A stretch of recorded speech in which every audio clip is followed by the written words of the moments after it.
That's kind of a therapist word. And what we want to help businesses to do is to create a container where people feel safe and people feel that it can be part of their healing process.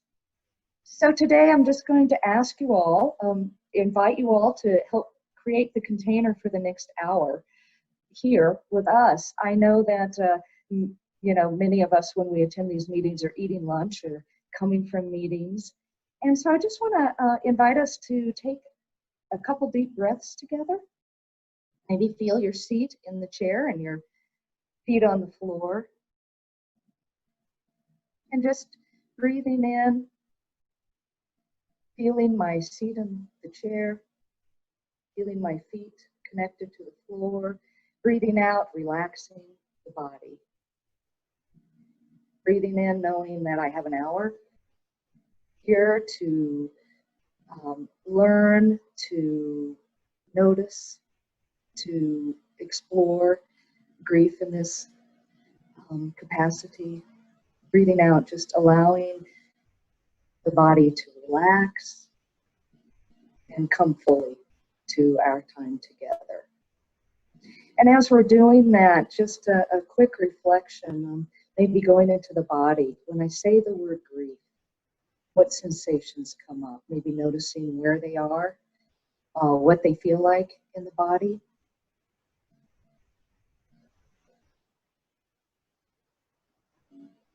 And as I say the word grief, noticing what emotions may come up.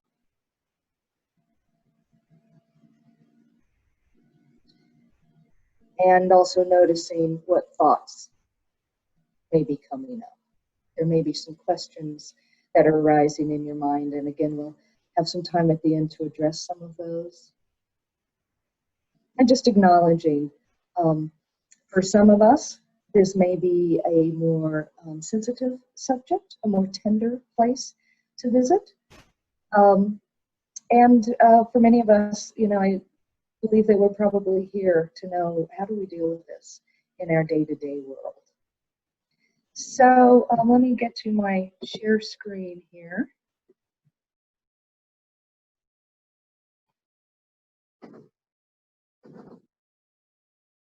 All right. So as Jack mentioned, I am Judy Austin. I am the director of the Grief Center of Southwest Colorado.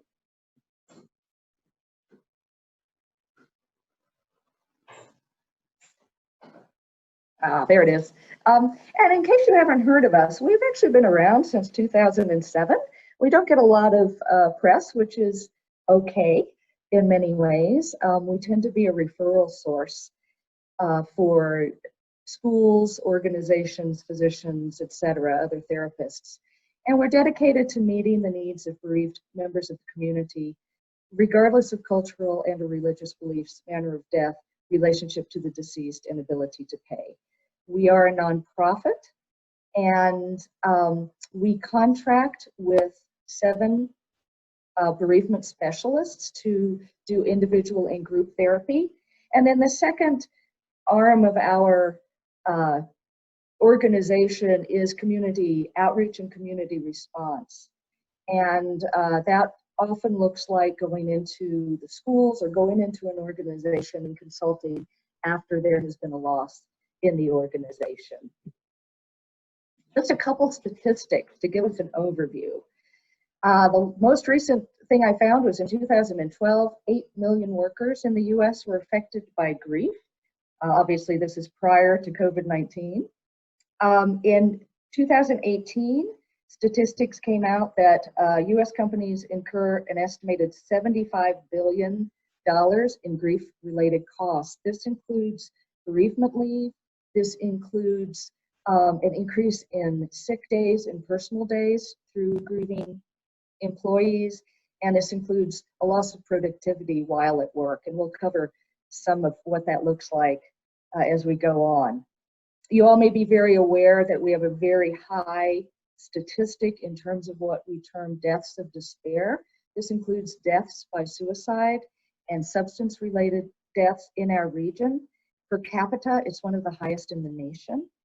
And it is projected by the Wellbeing Institute, who's recently, I think in March, put out the results of some of their research. They believe that will increase by almost 26% in the next decade. They were not including COVID-related deaths in this statistic. We know that bereaved individuals are 75% higher risk for dying by suicide or substance-related deaths themselves. And important in these times, grief is now projected to be the #1 mental health issue nationally in the COVID and what we anticipate will be the post-COVID era. At this point, only 60% of medium to large companies provide bereavement leave. Bereavement specialists recommend a 20-day bereavement leave. I agree with that. That's about 3 weeks. In my experience, and obviously I see this through the lens of a grief therapist, the longer the better in many ways. Again, we'll talk about some of this. Most companies offer 2 to 4 days of bereavement leave. And something that through particularly the times we are in is the acknowledgement that grief needs to be included in both funding and policy making around community mental health and wellness. It's often sort of a stepchild to community mental health and wellness. And I think we're going to see it again rise to the forefront, and the necessity for it to be included in policy making is important. For employees and supervisors, I recommend you know your bereavement leave policies. Utilize EAP plans if possible. In our area, it's a very small number of EAP plans that have someone paneled with them that is experienced in grief therapy. I've had most of the EAP plans I personally am paneled with have come from, say, the school district reaching out to their EAP program and saying, we need a grief specialist, we've had a lot of loss, and getting me onto that panel rather quickly. So if it's not something you're seeing in your plans, there's possibilities to add that in. Know the resources in the community offering grief support. Recognize that the grief process will be different for everyone. Sometimes when I'm giving presentations, I talk about the fact that they could be, sit, listen, know that the person you're talking to's experience will be unique. End of presentation.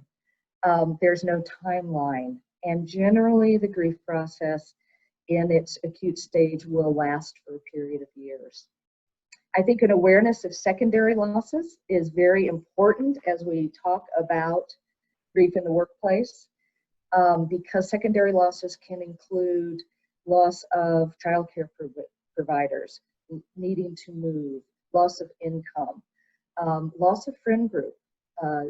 Those of us and there may be many of us here meeting together today that have experienced grief, often kind of go through a pruning of close friends and family members who can feel they can actually be there through the grief process. So one of the things I hear a lot is, I lost my spouse, child, whatever. I also feel like I'm losing some of my friends as my grief process continues. Grief can be caused by deaths, family member or loved one, whether expected or sudden, death of a coworker, and this may be an important part for us to touch on today. Loss of significant person to deportation, incarceration.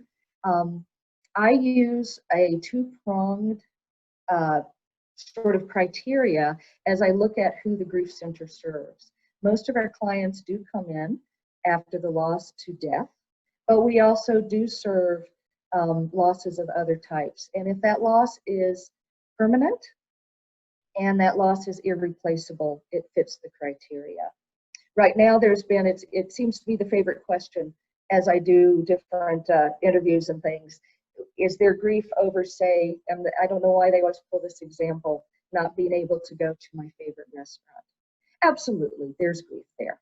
However, often that is temporary, and often that is replaceable. So those are just sort of two criteria that I look at in terms of grief with a big G. Loss of significant lifestyle. And we've seen that. We have worked with people after they lose their homes to fire. And right now we're seeing that obviously in loss of jobs, loss of daily structure, loss of kids being able to follow their structure with going to school or summer programs, expectations of what we thought our life, might be like. One of my quotes that I come back to periodically is at the bottom here. Grief can begin at the moment you discover the possibility of a loss.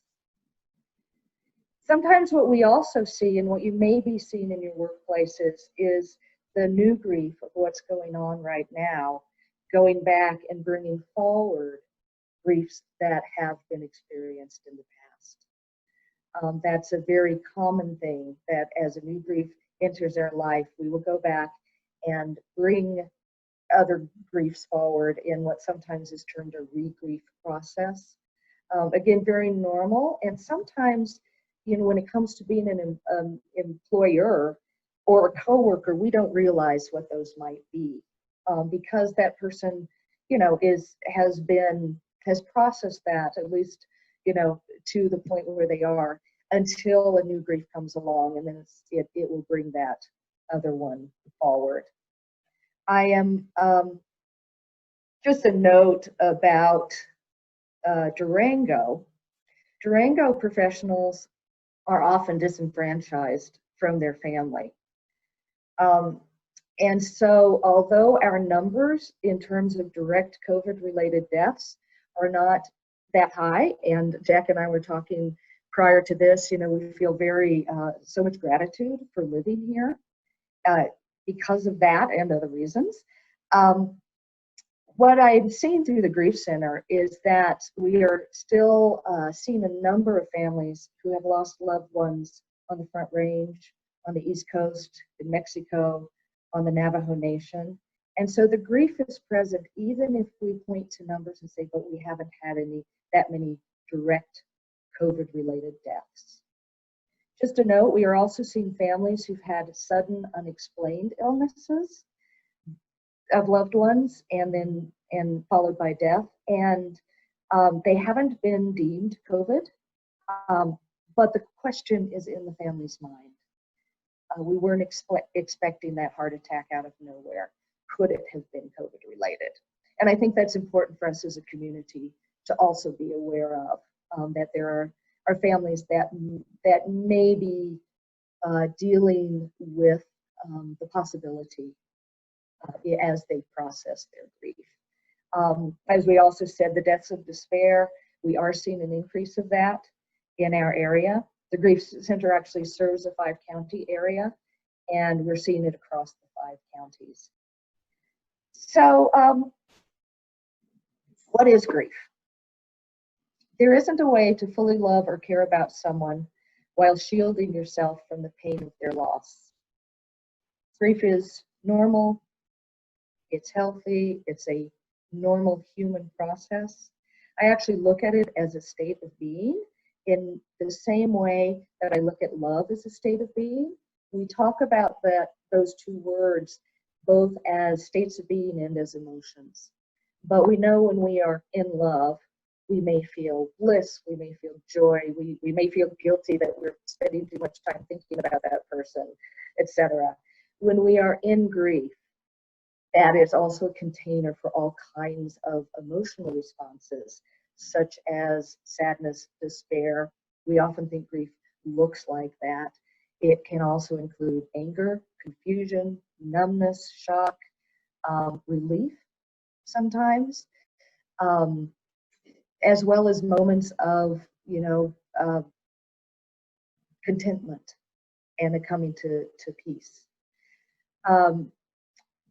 Grief is not a weakness. It is absolutely necessary that we go through it in order to integrate it. We don't get better. We don't get over it. But we can come to a place where we integrate the loss into our lives so that we can go on and be functioning in a healthy way. One must let the grief in before one can let it go. And that's a very important thing as we help people to process. There's no bypassing the feelings around it. I adhere to what is called a dual process of grief, and I think we see this in the workplace, where our grieving person or ourselves, we will oscillate between processing the loss and planning for the future. Several of the theories that have put out or models around grief give the impression that there's a linear progression. If I go through this stage and this stage and this stage, I will reach a destination at which point, the grief will be over and I'll be able to go on with my future. That's not actually what I see clinically, and not what I see as I work in businesses, is that it goes back and forth in a very fluid manner. I'm processing the loss, and now I'm thinking about what do I need to do for my future. Symptoms of grief, we may know some of these. Physical symptoms include fatigue, pain, frequent illness, changes in sleeping and eating, hyper or hypoactivity, and we'll talk about that as coping skills when a worker comes back to the workplace. We know that grief causes inflammation in the body.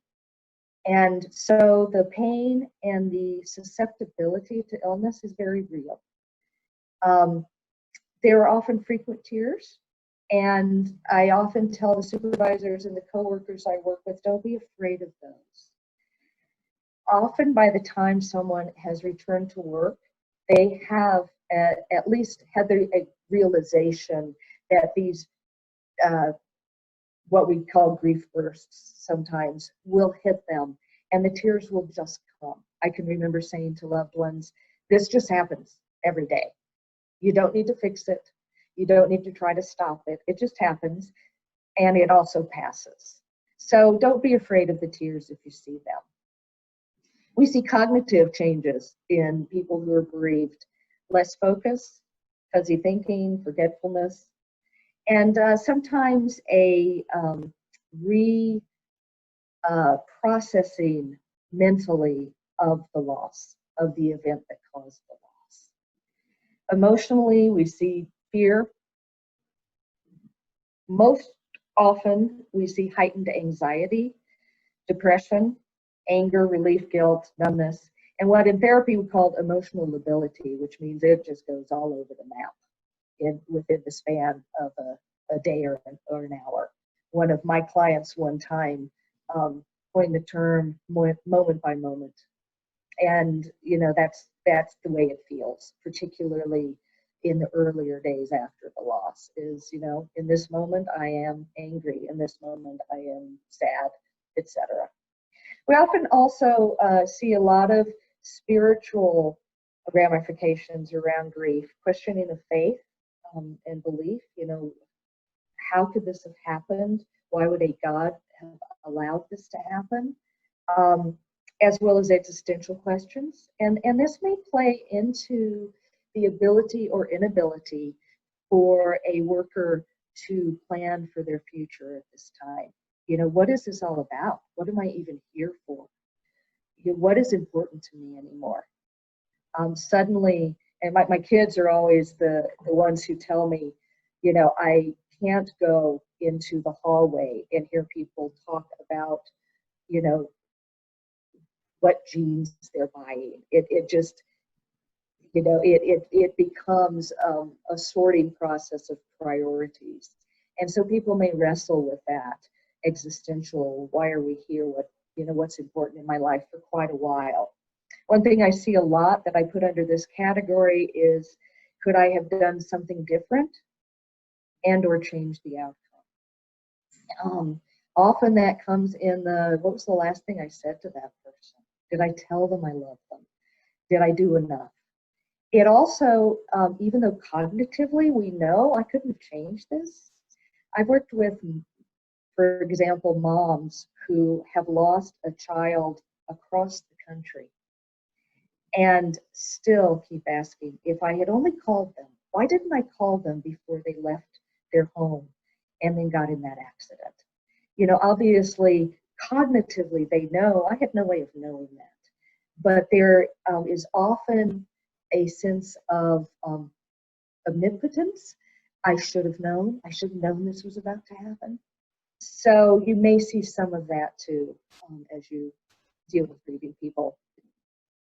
I've come up with 5 assumptions of grief that we'll talk about a little bit as we talk about people going back to work.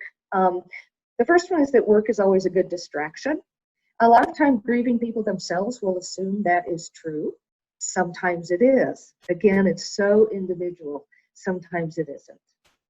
The other side I see is the feeling that that the returning worker needs to be coddled.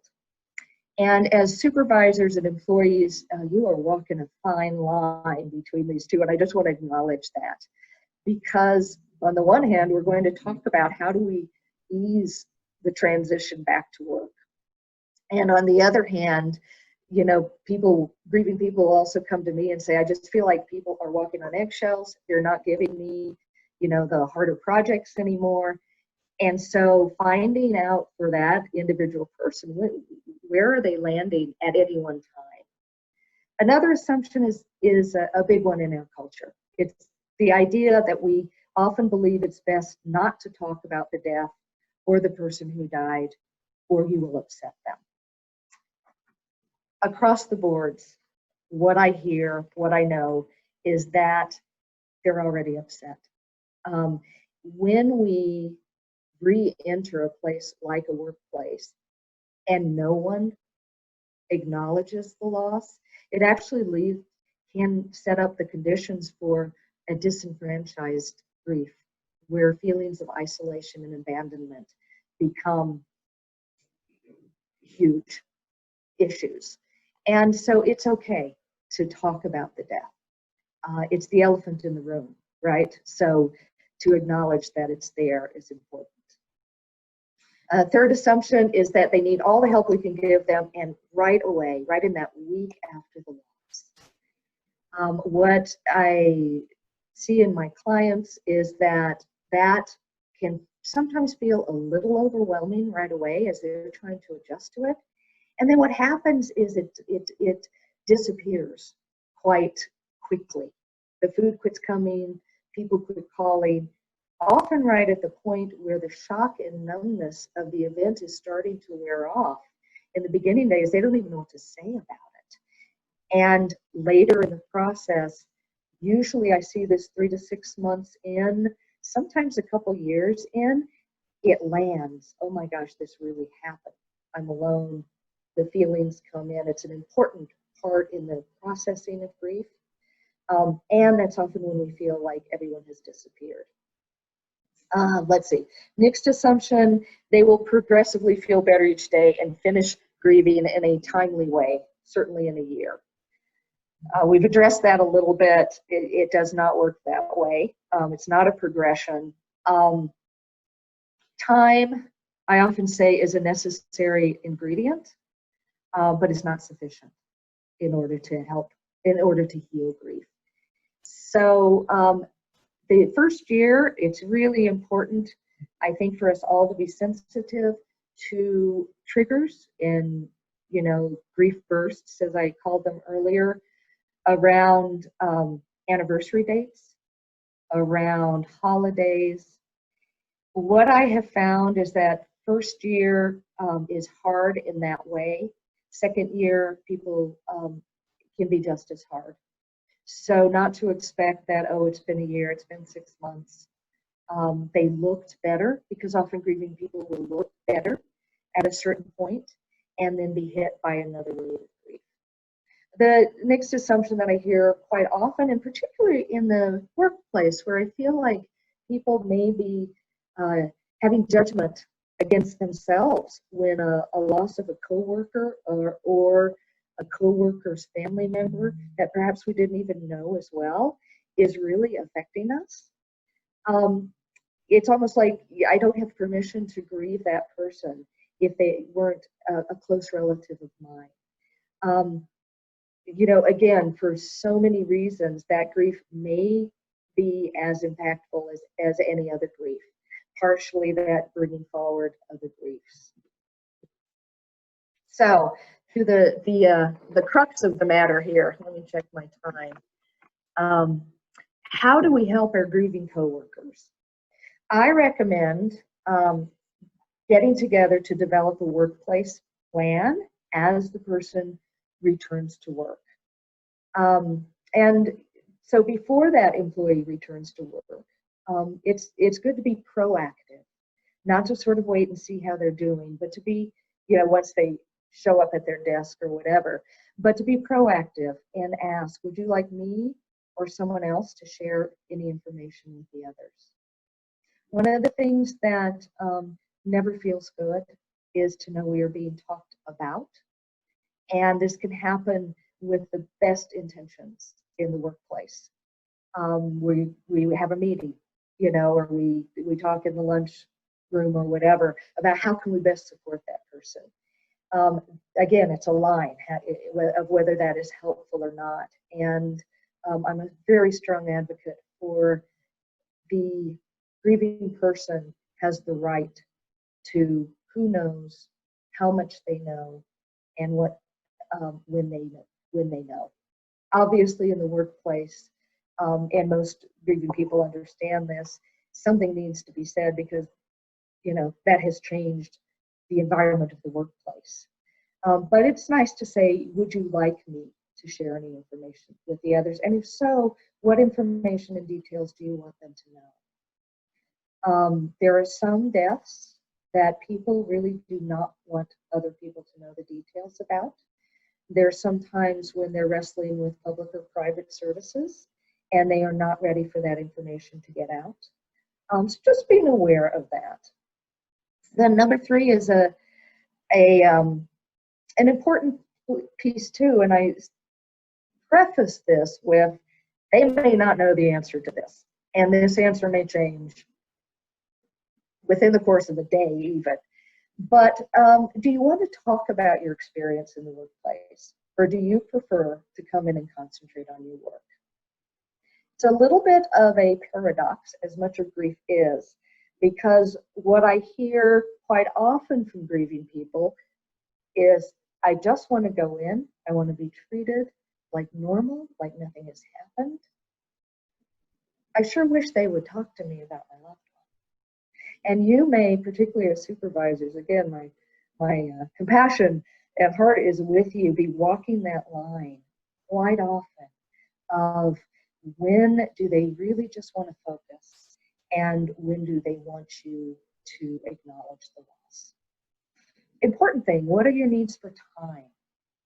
Do you need to come back part-time? Do you need more breaks in your day? How about privacy?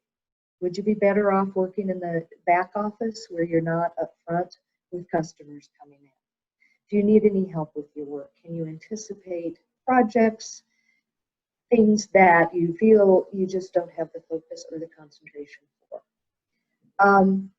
If at all possible, it's really nice if there can be a quiet space for the person. I use this in the schools a lot as well, for the person to be able to go to when those waves of grief surface. And ideally, without needing to ask permission. And I know that doesn't work for all situations because they have to cover their spot, and as a supervisor and coworkers, you are responsible for making sure the jobs get done. I understand that. But if at all possible, if they can recognize in themselves, I just need to walk around the block and not need to go ask for permission each time, or not need to put it on the coworkers to notice, wow, you look like you're having a hard time. Can I step in? That's a really nice gesture. And sometimes it's just nice if they can say, I just need to go breathe for a little while. Many employees talk about hiding out in bathrooms for a while. After the employee returns to work, some things that you can do as coworkers and supervisors. Set an example that shows that, we recognize this is an organization full of humans and we stand by each other, creating an environment where healing can progress. Again, flexibility in time, space, issues for the grieving person. Expect them to be physically tired and less able to focus. That's pretty much a given. Acknowledge the loss and the grief. and personalize what you say. You know, we all, I think, really feel that fear of, you know, how do I talk to someone about this? No, you're going to mess up. You're going to make mistakes. Um, I do it after years of being in this business. Um, but if at all possible, use the person's name if that's culturally appropriate. We live in an area and with several of our indigenous communities where speaking the person's name is not appropriate. Often speaking the relationship, you know, I am sorry about your auntie, may be appropriate, but it differs from tribal tradition to tribal tradition. So what you can always say is focus it on their experience. I'm sorry this has happened to you. I'm sorry this is such a difficult time for you. If you're unsure, and use their cues. If they use the person's name, then, you know, jump right in there. That is the number one thing I hear from people is it's nice to hear the name. That means other people remember too. Offer specific help. Often, I'm at fault for this too. What we can say is something to the effect of, let me know if there's anything I can do. Grieving people can't think that clearly to be able to say, I need this. So just, you know your coworkers. I know that my coworker leaves at 3 o'clock to go pick up their son from school and get him to soccer practice, if we can get back to that, which we hope. That may be something you can offer. Can I pick up your kid today? Can I bring you lunch? Food trains? Excellent.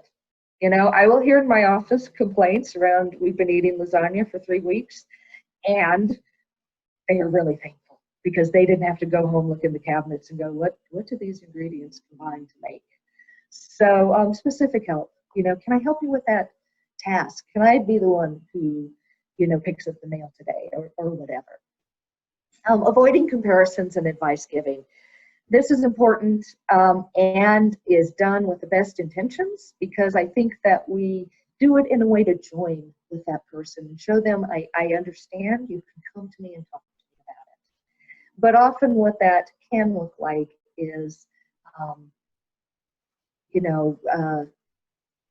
what I equate a little bit to what's happening now in the Black Lives Matter movements, the discussion around, if I say a Black Life Matters, people come in and say all lives matter.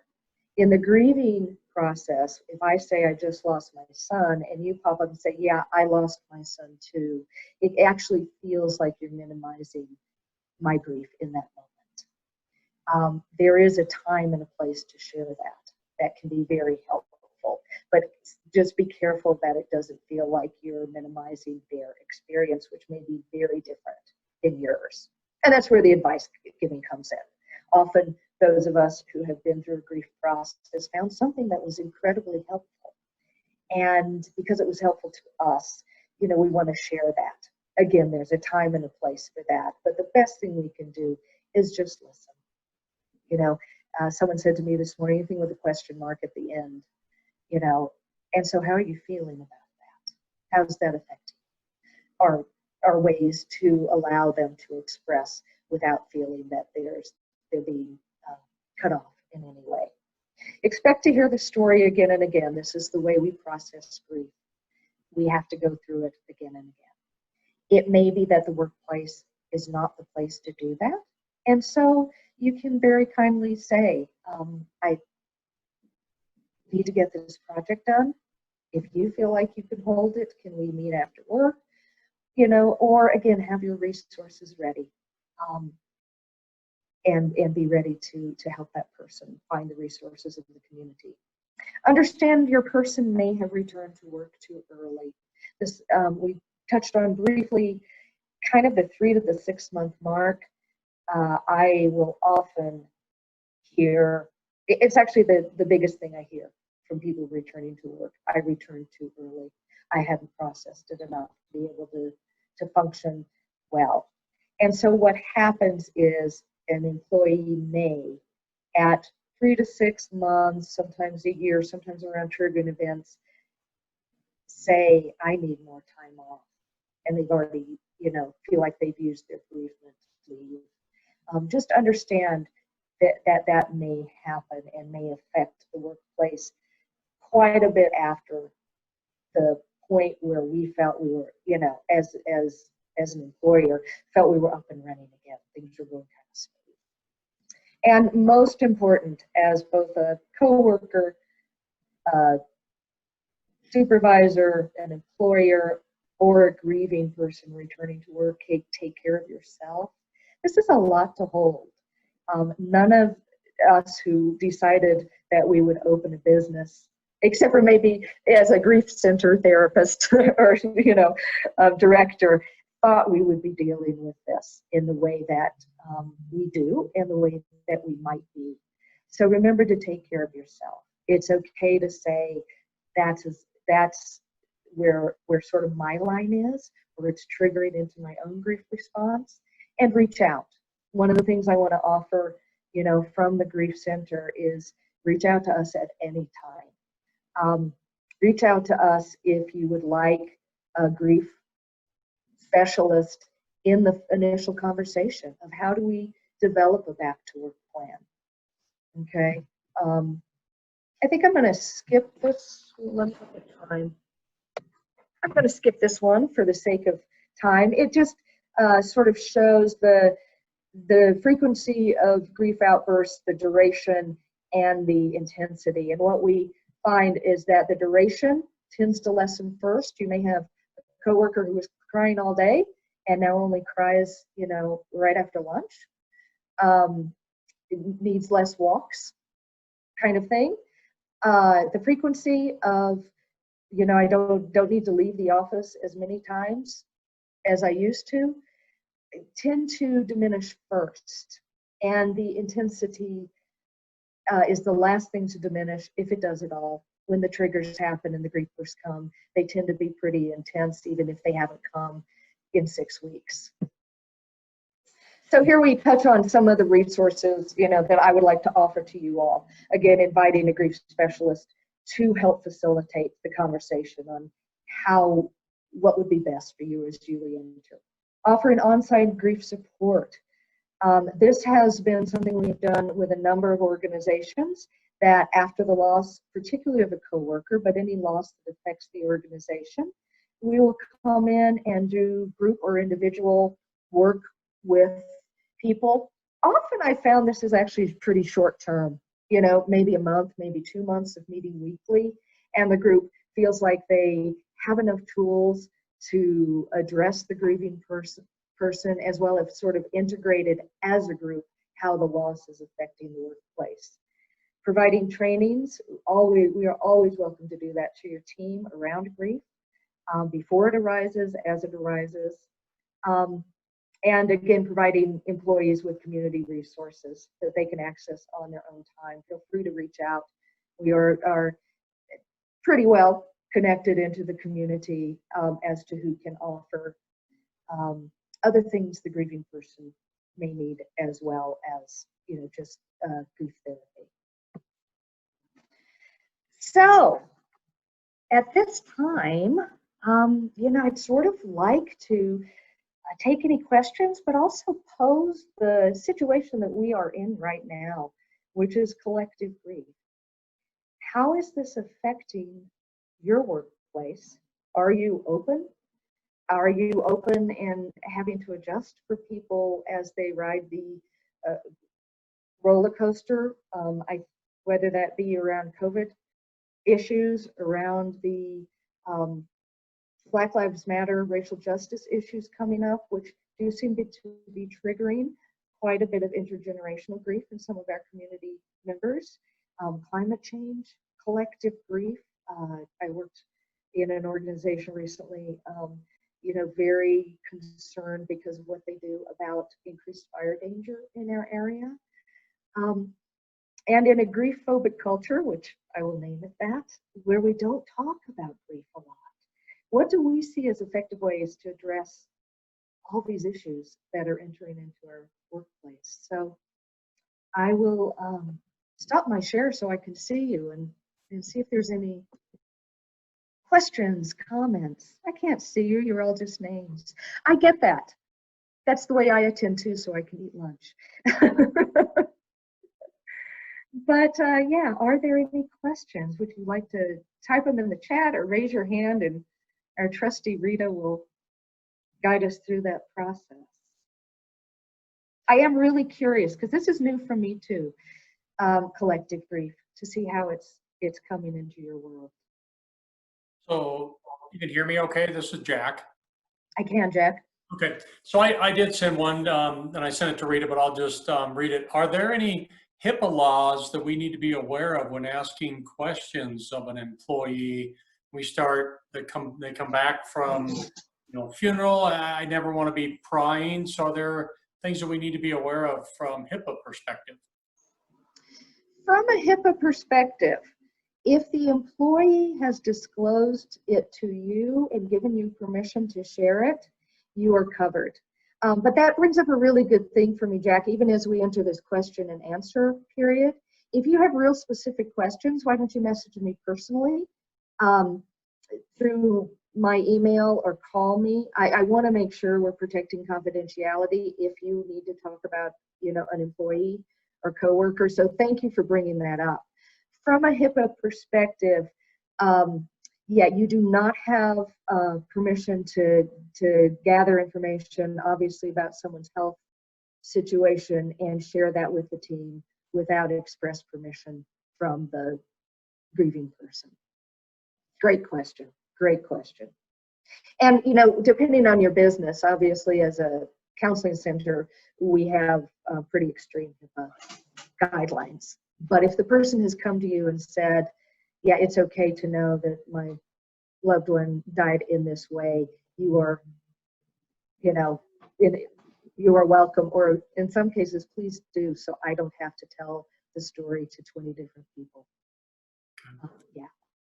And another one I have is, what is the best advice for work-life balance, especially for those that have school-age kids? My kids are all grown, thank goodness, and because I don't know how people do it with balancing work, homeschool, the stress of, do you send your kid back to school? But what are some things you recommend first for the work-life balance and then for kids? That's a tough question, Jack, and it seems to be like the question in the mental health community. It doesn't just address grief, it addresses how do we restructure our lives in a way that feels productive, safe, all those things. I think we're going to see a real wide range, I think we already are, of people who feel it's safe to return to schools and workplaces and people aren't. And a lot of that will be direct experience. I'm working with a family who has lost someone to a COVID-related death. Those kids will not be going back to school. The fear is very high around that. In terms of balancing with the workplace, gosh, I almost want to pull a therapist trick on you, Jack, and turn that question back to you all that have the expertise. My therapists are all part-time, so we're just kind of taking it as it is. But I was hoping you would tell me I need to take a month off. You do. Okay. Yeah. Hey, wait, I have a qualification. You need to take a paid month off. Well, double score. Is that good? Yeah, no, it's a really real question. And I think, I honestly believe we will be looking at this. And what do we do as employers to meet the needs and still have productivity? I mean, that's real. We have to keep our businesses open. We have to be able to get enough income to pay people's salaries. And I imagine there's quite a bit of anxiety and grief around it doesn't look like it's going to go back to the way things were. And so what does that look like? Yeah. Are you able to see the questions in the chat by chance? Because one is, if I didn't get any time off after hearing my family member passed away, what do I do? Sarah, I, don't know enough about your workplace situation. I would like to think that's a discussion that could be had between you and, your boss. One of the things that I am seeing and concerned about is in this age of COVID, even if someone passes away at a distance, and we normally would be given 2 to 4 days to fly out and attend a funeral, we're not able to do that. This is complicating the grief process in many ways, and we've got a lot of good resources on sort of how to do memorial services. There's really some good ideas that people seem to be responding to when we have to do it at a distance. But the flip side of that is I am seeing some employers then not think that time off is necessary if you're not making the trip to a funeral. And so I'd love to think that your work situation would understand that you need a bereavement leave, whatever that policy is. In some of our small businesses, like my own, we don't have a lot written in policy form around some of that. It's sort of a come to me personally and tell me what you need. I know that doesn't actually answer your question, Sarah. And if you want to have more of a conversation with some specifics, please feel free to call me. Okay. And maybe we can brainstorm a little bit because you know your work environment.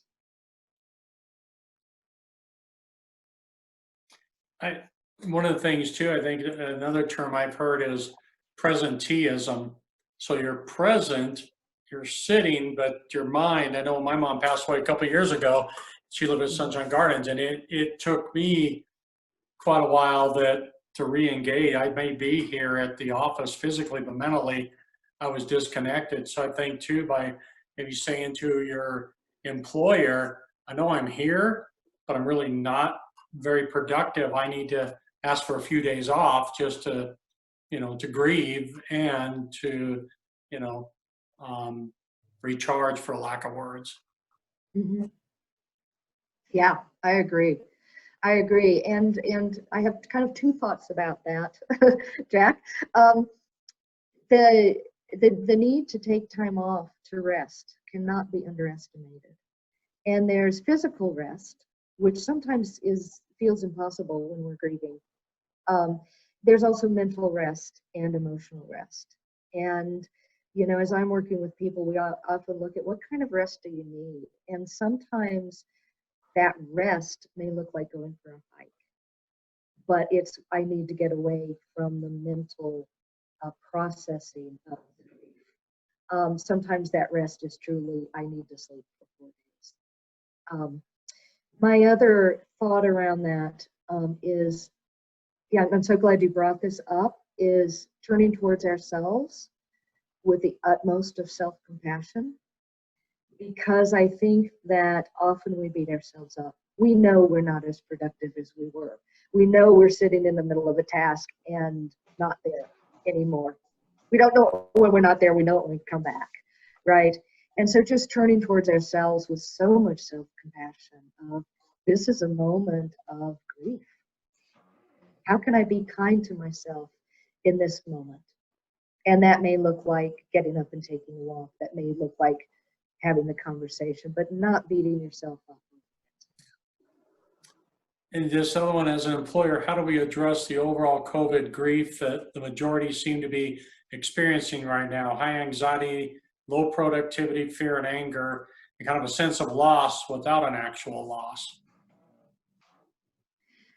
Really good question. Yeah, and I think that's, what in the last few minutes that we have, I think is an important piece that needs to be part of this discussion. So I'm not sure, because I'm not opening my chat. Mandy, thank you for bringing that up. I'm a process person. My first thought is, can you get your team together and have that conversation and just name the elephant in the room? Name the anxiety, name the fatigue. And it's such a fine balance. One of the national groups I work with are all directors of grief centers. And what's coming up now, 4 to 5 months in, is how do I ask them to start showing up again? You know, we need them to show up and do the work now. And so that's a very real issue. And I think just naming it may help. In my organization, some of that can be done on a group, and some of that needs to be done one-on-one. You know, here's what, because everyone may be experiencing this differently. And it's okay to name, you know, these are the standards we have to have for our workplace, or we're all going under. And with the recognition of wanting to support you in the grief and the anxiety, how can we do that? Boy, I again, I'm curious to hear how you all, because I'm sure some of you have already been dealing with this. Yeah. Can you put your contact information in the chat?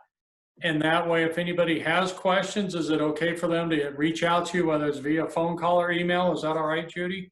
Absolutely. We also have a website. Oh, I pressed enter too soon, sorry. We also have a website that you can come directly to me. We're a very small organization. Okay.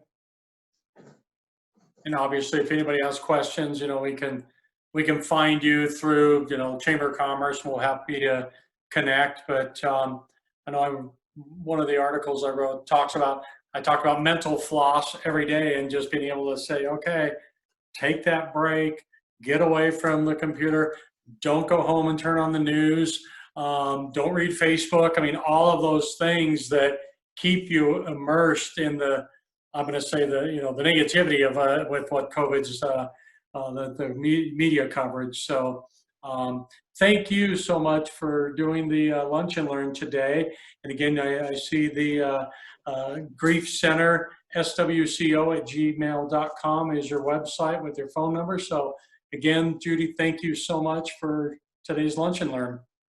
Thank you, Jack. That's actually my email. griefcenterswco.org is our website. We've got some resources on there, need to be updated to incorporate some of the things we're experiencing now. Quite honestly, we've been pretty busy. I'm always interested in talking to people, and I'll just put out a plug. We are in the process. Our organization is expanding quite quickly. We were in that process prior to COVID, and we are really in it now.